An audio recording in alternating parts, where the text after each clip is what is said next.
Would you like me to do the honors? Sure, go for it. Dr. King defeated racist government officials and ended segregation through disciplined, nonviolent resistance. Defeating Trumpism, oligarchy, and authoritarianism requires that same level of discipline. Violent protests are counterproductive and play a right into Trump's playbook. I don't know, Zeynab, what do you think? I think that, I'm so sorry. I mean, we've come to expect this, I believe, in many ways. And Bernie's going to try to either fence it or not say what needs to be said. But if you're not going to address the problem regarding the violence, we will address that over the course of this topic. But I'm curious as to what your thoughts are. My thoughts are that this idea that there wasn't civil unrest, that there wasn't, violent uprising during the Jim Crow era and segregation is a whitewashed myth of history. You can look back in letters from the Birmingham jail. Even crossing the Edmund Pettus Bridge at the time was extremely controversial, and they blamed Bloody Sunday on the protesters. So, I mean, that's a myth. It's a myth. Playing nice with the segregationists did not work. What worked was after MLK, was shot and murdered, violent protests erupted all across the country. And I'm not necessarily advocating for violence. I'm saying what happened.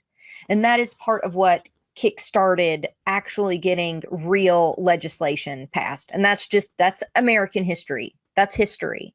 Playing nice and, demonizing protesters, anything that they could find, even when protesters were peaceful, just sitting at a lunch counter, there was controversy around it and it was demonized. If you look at pro-Palestinian protesters, 99.9% of these protests have been peaceful. Yet our entire government almost every member of Congress has demonized pro-Palestine protesters as terrorists. So no matter what you do, the fascists are going to demonize you as terrorist. I mean, right now there can be these peaceful protests, and because not every single person is waving an American flag, it's considered, oh, look, they're playing right into the right wing's hands. We're seeing a bunch of liberals post, and I think we've got a tweet of that as well, saying that because they're not waving the American flag, that there's not a whole bunch of people out there. And there are a lot of protesters waving the American flag. It's just those protesters aren't being highlighted. There can always be one protester, one person that people will hone in on. Now, I have no issue with this. I don't care. Like, I see the dude waving the flag standing on the car. I'm not getting all scared and wanting to cry over that. What scares me is the fact that I have been to dozens and dozens and dozens of peaceful protests that cops have beat the shit out of people for years now. We could be completely peaceful and cops come in and cops start a lot of the violence, but that's never demonized. The cops starting the violence is rarely demonized by the corporate media and by Democratic Party talking heads. Instead, when violence does erupt, when people are fed up and violence starts within the electorate, that's who's demonized. Systemic violence from the people that are ruling us, the people that, from the oligarchy, is not demonized. When people finally get fed up and this kind of thing happens is when it does get demonized. And that's in order for them to kind of push back more control. But that picture of Martin Luther King is a picture of him breaking the law. When they marched into Selma, that was illegal. And much of the news at the time called them terrorists for marching over that bridge, because it was illegal to march over that bridge. And then the police came out, they had Mountie waiting, they had police waiting, and they beat the shit out of organizers. And some of the organizers fought back. And when those organizers fought back on Bloody Sunday, they demonized the organizers who fought back. That's real history. That's not taught. What is taught is people died on Bloody Sunday because of the police response simply for crossing a bridge. Yeah, I definitely agree. There's a lot there's a lot that I don't think people truly understand about what really goes into these protests. On the one hand, you have the people who have just reached the point of no return, where they simply don't trust the system anymore. They want to see it all burned to the ground, not because they want to do unduly harm to other people, although in some cases they certainly do. But when you start to see violence that results in loss of property damage, the reason why this becomes a very big sticking point where everyone who is, let's say, on the further left, and there's no such thing as far left, but let's just say on the further left, where this whole thing about property doesn't really matter. For those people that do believe in, let's say, communism, for example, they believe in communal ownership of property, they don't necessarily care. Where I think that this is a big problem, because I don't believe in communism, is you have these small business owners, these people who work hard, people who could, just be owning a regular car, for example, and all these riots just manage to get out of control very, very quickly. And the violence becomes like a wildfire in many ways. You have a few people that start it, and then you have dozens, if not hundreds, that enact upon it and make it even worse. But then what you also have are the provocateurs that doesn't get talked about. A lot of the police officers that are there may be there to maintain law and order, but there's also police officers there who are looking or itching for a fight, who are looking for a reason to get involved, to mix things up. Kind of like the Australian news reporter who got a rubber bullet shot in her ass, or the peaceful protester who got a bullet shot in their head.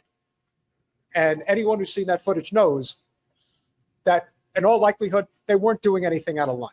But there are people that get into these environments and they are itching to do something.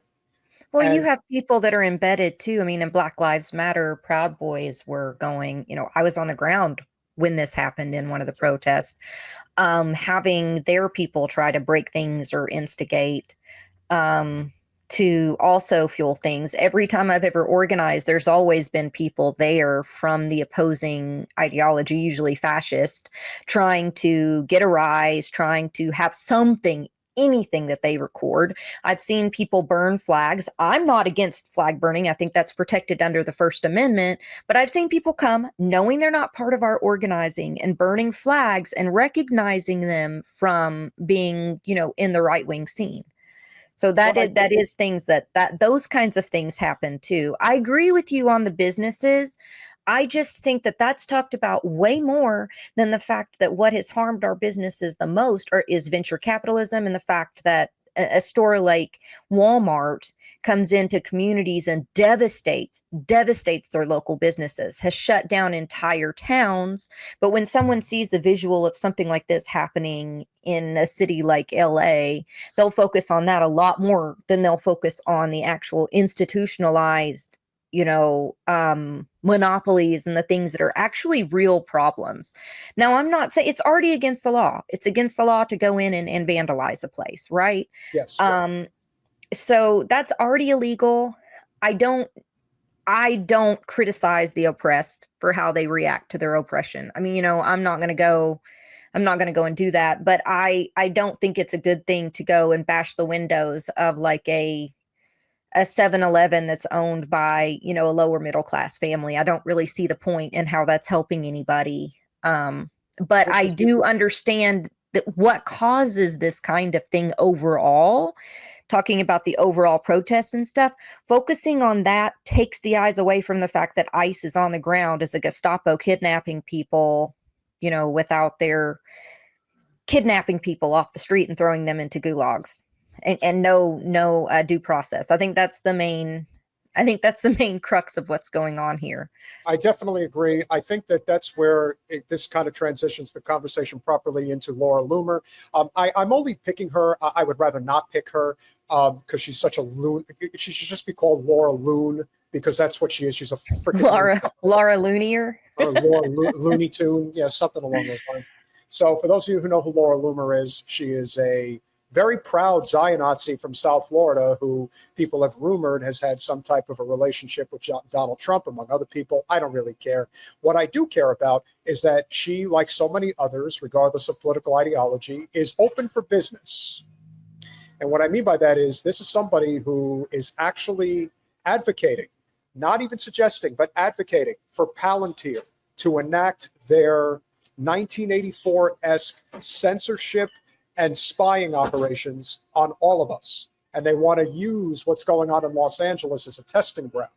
So she says, time to deploy Palantir to LA to deal with the illegals. You know you'd love to see it. You're lying if you say you wouldn't.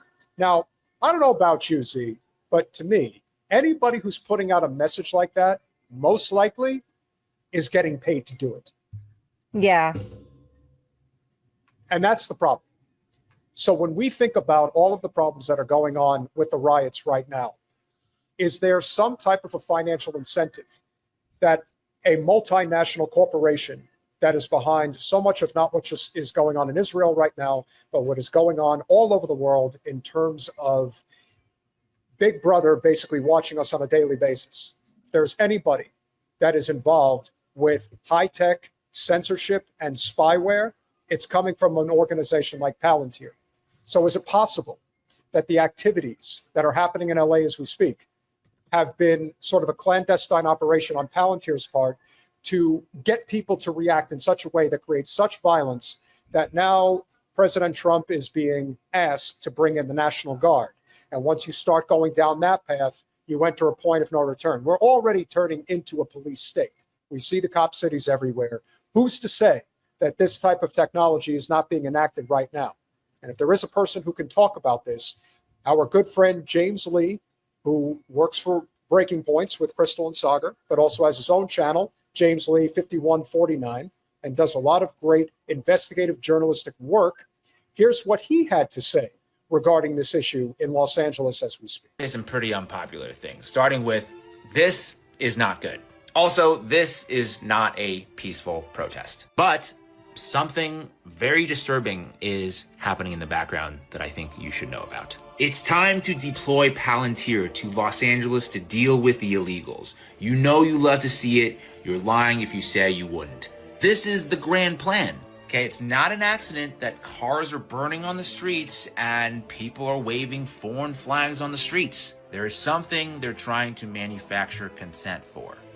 Remember, when they justified the passing of the Patriot Act over 20 years ago, they told us we needed all this extra power to go after the bad guys, to get rid of the terrorists. But almost immediately, the government started to use that extra power they were given to spy on ordinary Americans.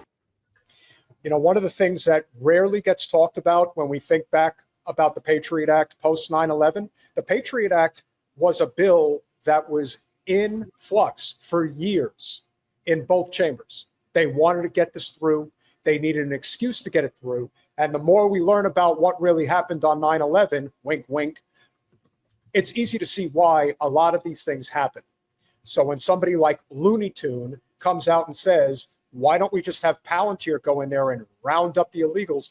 We know that this is all being done and it's being perpetuated by this idea of let's rile up these people in LA as much as we possibly can. And because we are doing that, we are now going to justify the actions of a multinational machine that is Palantir. I think James is onto something. And I think, I think even if he's wrong, but here's what I would say. Even if he is wrong, I think we should be more, we should have more of the mindset of we are expecting it to be as bad as it could possibly be. And then maybe we get lucky and it isn't as bad. But to not preempt this idea that there are intentions behind these actions, I think would be a fool's errand on our part. Your thoughts on that? Well, he's not wrong, but this isn't like, no matter what, they were going to do this. So, I mean, maybe they used LA for a staging ground, but it's not like it's not like they have to manufacture consent. They're ramming through things all they want anyway.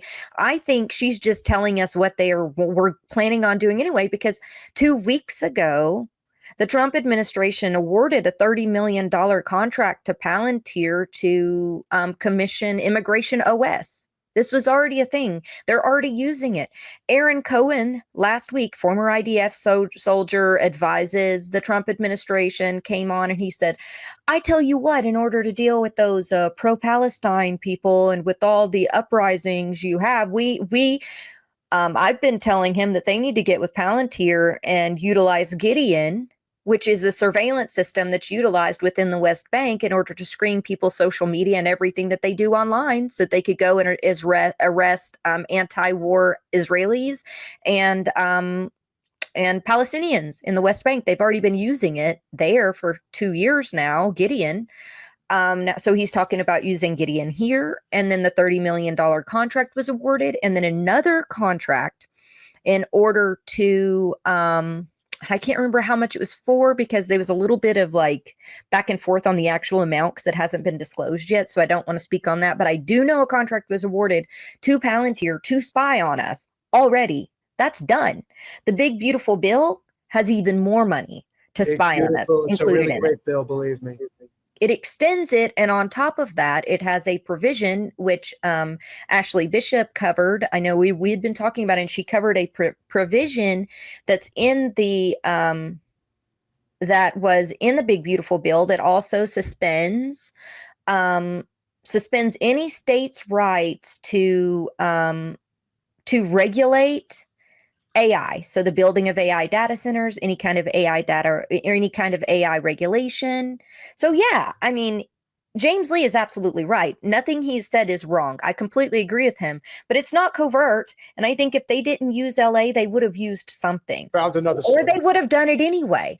I Yep. don't necessarily, I think LA is a response to ICE being there, and ICE being there has been something that Trump talked about on the campaign trail 3 years ago, 4 years ago, 5 years ago. He's been talking about this for a decade now, going into the sanctuary cities, bringing ICE in, doing exactly what he's doing. So I don't necessarily think it's only for Palantir, but I think they're taking advantage of it in order to utilize it to expand Palantir's resources. But I think it's part of the white supremacy project that they're working with Heritage Foundation on. That's how they got those people over there. And then how they got the tech bros involved is they said, you can create your own little cities and kingdoms. We'll let you do company towns, but we'll also buy your tech in order to surveil people so that we can keep the populace under control. Because we know things are going to shit. Our economy is going to shit. Everything's going downhill. So these are all just different systems in order for the elite to maintain their control. Or even in the upper middle class are okay with it because they want to maintain their comfort too, even if it's at the expense of everyone else. Great. We'll finish it out. Right? Sorry, How can that was you a lot. be so sure that you will not be deemed an enemy of the state one day? There's absolutely no guarantee that this master database won't be weaponized against you. And to be perfectly honest, history tells us that the likelihood is pretty high that it will be used against you one day. So to quote RFK Jr., 1, any power that the government takes from the people, it will never return voluntarily. 2, every power that the government takes, it will ultimately be abused to the maximum extent possible. 3, nobody ever complied their way out of totalitarianism. The only thing we can do is resist.